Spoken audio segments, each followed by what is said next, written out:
ইলিশ মাছের লেজ ভর্তা করে আজকে দেখিয়ে দিব।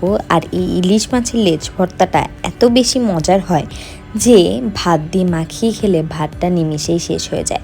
আসসালামু আলাইকুম ভিউয়ার্স, আমি এখানে একটা ইলিশ মাছের লেজ নিয়েছি আর লেজটা মোটামুটি বড় আছে। এখন আমি প্যানে তেল দিয়ে দিয়েছি, ইলিশ মাছটাকে লবণ হলুদ দিয়ে মেখে রেখেছিলাম। এখন ইলিশ মাছের লেজটাকে ভেজে নিয়েছি, শুকনো মরিচ ভেজে নিলাম। এখন দিয়ে দিচ্ছি কাঁচা পেঁয়াজ, রসুন আর কাঁচামরিচ।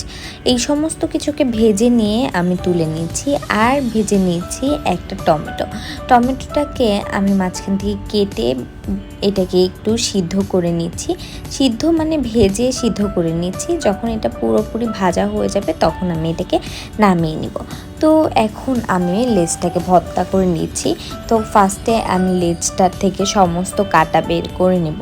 তো এখানে মাঝের কাঁটাটাও বের করে নিয়েছি, সমস্ত ছোট ছোট কাঁটাও বের করে নিয়েছি।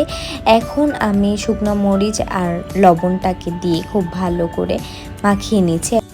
ভেজে রাখা কাঁচা পেঁয়াজ, কাঁচামরিচ, রসুন দিয়ে দিচ্ছি। এখন দিয়ে দিচ্ছি টমেটোটা। আপনারা এখানে চাইলে কাঁচা পেঁয়াজটাকেও দিয়ে দিতে পারেন। তারপর সরিষার তেলটা দিয়ে খুব ভালো করে মাখিয়ে নিয়েছি। তো আমার এই ভর্তাটা কেমন হয়েছে অবশ্যই কমেন্টস করে জানিয়ে দিবেন। ভালো লাগলে একটা শেয়ার করে দিবেন। আর আমি একটু ভাত দিয়ে মাখিয়ে খেয়েছিলাম, এটা খেতে হয়েছিল অসম্ভব মজার। তো এই পর্যন্ত ভালো থাকবেন, আল্লাহ হাফেজ।